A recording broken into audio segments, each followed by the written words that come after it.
Hi everyone! Good afternoon everybody! Kanina pa ako ikot ng ikot guys into this video. Iikot-ikot ako sa bahay. Alam niyo kung bakit?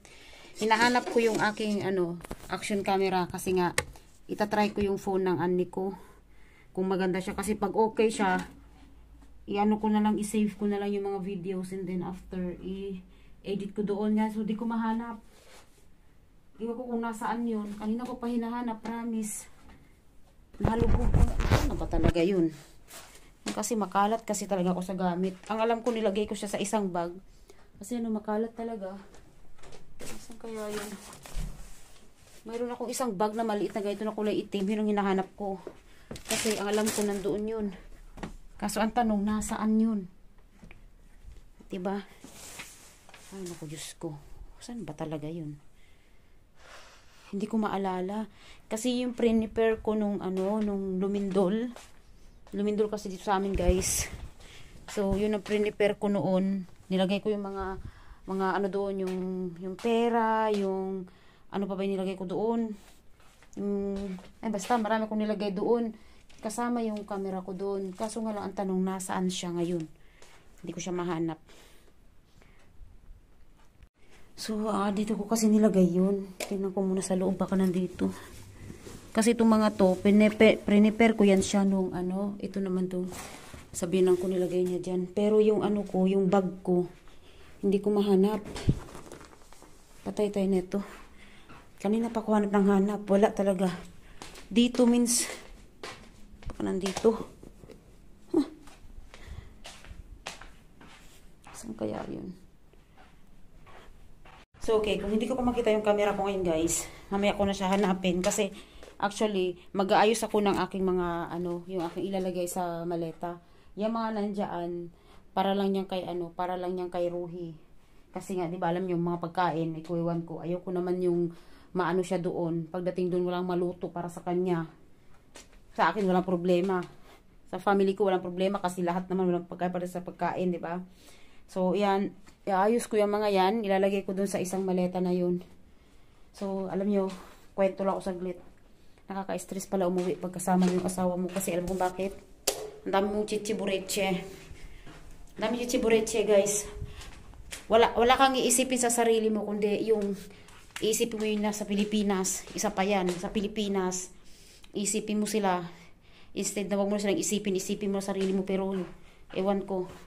So, ang gagawin ko ngayon, tapos yung asawa ko pa, iisipin ko pa kung ano magiging, niya doon kasi nga, wala talaga. Pero pag ako lang mag-isa, totoo lang kung ako lang mag-isa, na, kahit ano na lang dyan.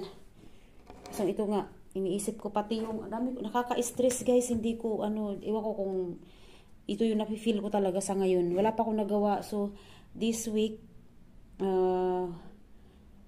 this week mag-ayos na ako kasi next week, ayan na, it's time to go na guys, flight na guys, no? Ay, iniisip ko yung madadatnan ko doon, iniisip ko yung asawa ko pagdating doon. Pagdating sa gastusin, bahala na kung anong mangyayari, kung anong meron, yun na yun. Ang akin lang talaga, yun nga, iniisip ko yung madadatnan ko, yun lang talaga. So, yan. Hanapin ko muna yung camera ko guys, no? And ay alam ko na. Itong isang phone ko, nandito yung isang memory. So tatanggalin ko yan and then isasalpak ko siya dito sa phone ng binang ko. Itatry ko lang siya now. Tapos mamaya-maya, kung hindi ako makapunta sa pupuntahan ko, bukas na lang ako pupunta para maayos ko yung mga kailangan ko siyang balutin, lahat iayos. Titingnan ko guys. Tinry ko yung yung memory card nung ng action camera ko sa cellphone ng biyanan ko. Tingnan nyo, ang bilis niya magganyan. Pero dito sa phone ko na ito ginagamit ko sa pagbablog, which is mano naman siya sa memory, hindi yata talaga siya compatible doon sa sa camera na yun, yung action camera ko. So nag-download ako dito ng ng Lightcut, which is yung Lightcut na yun yung ginagamit sa pag-edit sa DJI. Kaya try ko siya ngayon guys. Ayan, okay siya. Sana okay siya. Lahat naglo-load siya. Tingnan nyo. Ang bilis niyang mag-load, yan yung mga vlog ko. Gamit ko yung aking camera. So, parang feeling ko, mas okay to siya. Kung okay to siya, bawat edit ko, dito na ako mag-edit. Hiramin ko na lang, sabihin ko yung phone. Mabilis na naman mag-edit eh. Para ano, tanungin ko sa asawa ko kung anong klaseng phone to. Baka ito, ganito na lang yung bilhin ko. Kasi kung maganda siya, ito na lang, ganito lang bilhin ko. Kung maganda, kasi nga nag-loading talaga siya. Di ko maalala yung ano. Ito muna yung aking para niyan. Ito muna yung aking i-edit. Edit muna ako, guys. Ayan, guys. Tingnan natin kung gaano siya kabilis. Ayan, ko na. Nailagay ko na siya dito. Sana maging okay siya para masolusyonan na yung aking problema. Ito talaga problema ko talaga to, promise. Ay, shit.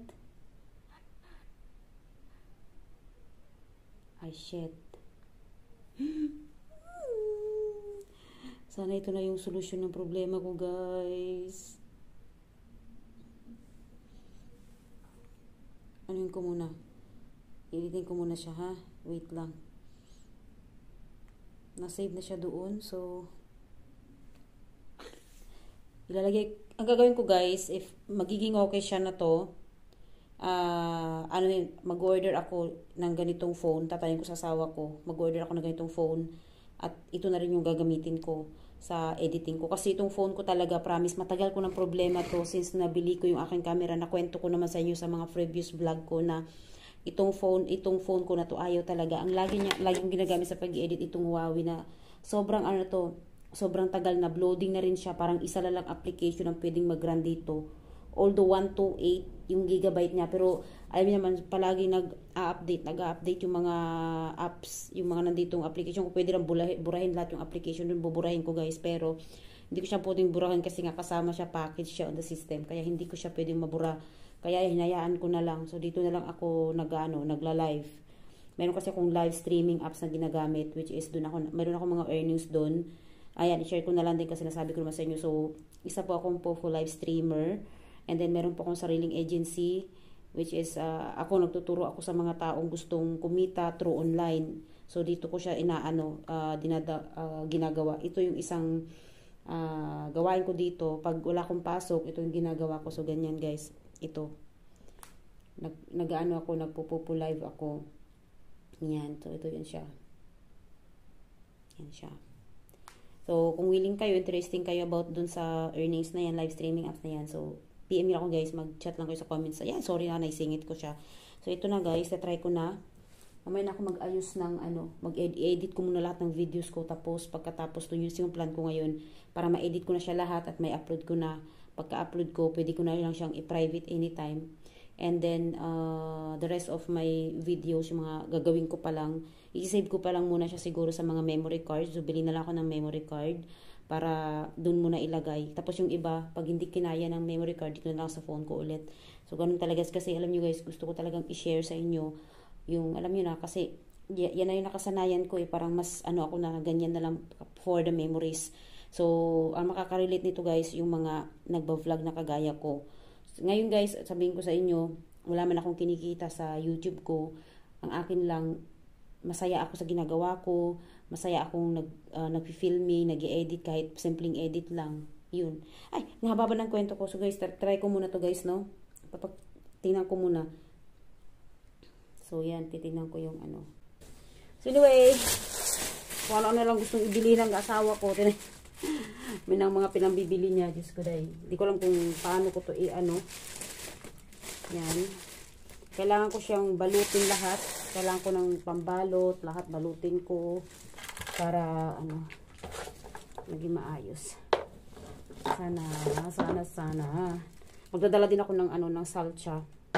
Lahat ng laman na ito, guys, ang laman na ito, mga para sa kanya lang.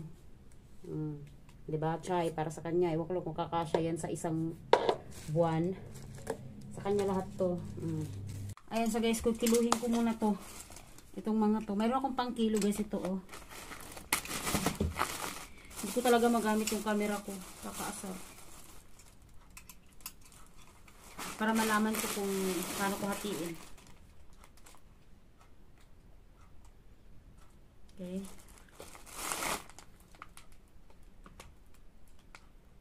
5 kilo na to. Patay ng bata ka. Ito. Ilan na to?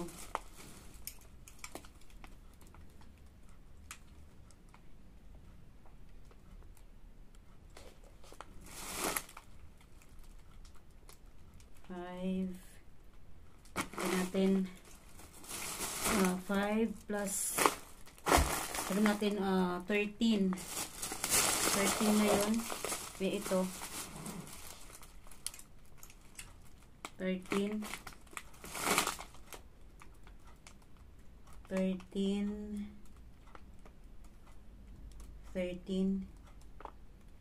sabi natin 13 20 na to.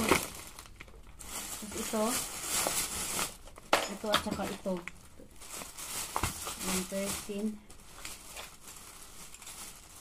13 na yun ha. Ay 13, 20 ito 20 26 yan 26.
So, yan guys.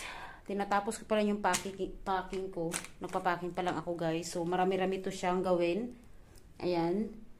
So, may advice lang ako guys sa mga ganito na sitwasyones. Pag nagpapak kayo guys, may advice lang po ko sa inyo. Ewan ko kung gawain nyo talaga to. Pero ako kasi gawain ko to. Ang ginagawa ko kasi is lahat ng ipinapasok ko sa isang maleta, isinusulat ko yan. Kung kunwari, isang ganito sa tea, sa black tea. So, kung ilang grams siya, kung anong pangalan nung tea na yun, isinusulat ko. So, nandito, ayan o, sinusulat ko yan. Just in case na magtanong or whatsoever, mayroon akong lista.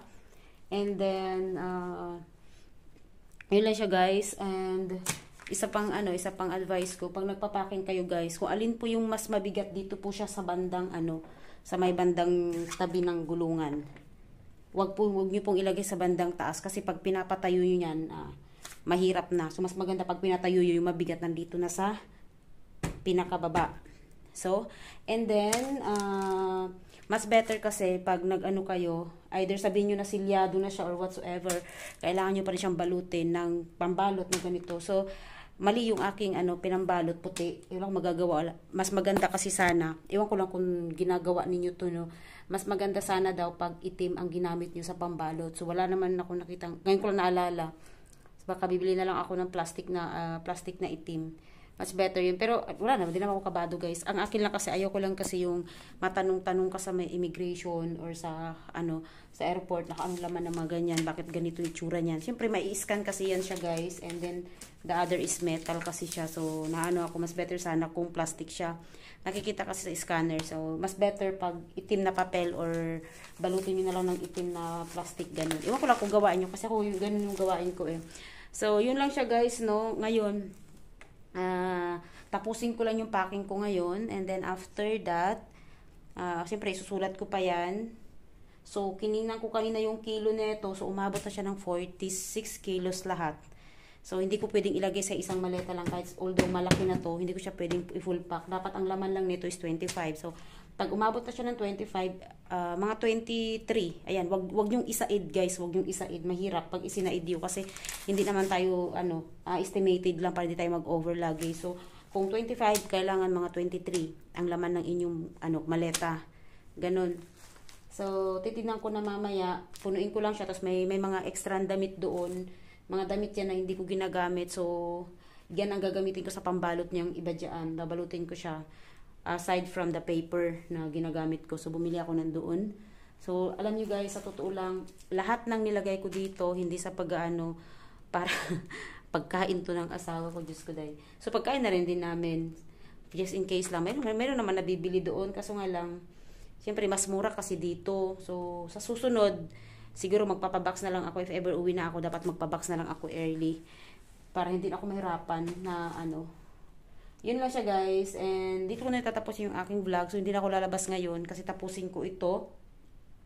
Then today is Monday, ito lang muna yung aking ma-share sa inyo, and then maybe tomorrow pupunta na akong may bibilhin pa ako doon. Siyempre meron pa, i-check ko pa pala yung aming ticket kung ilang kilo yung aking hand carry.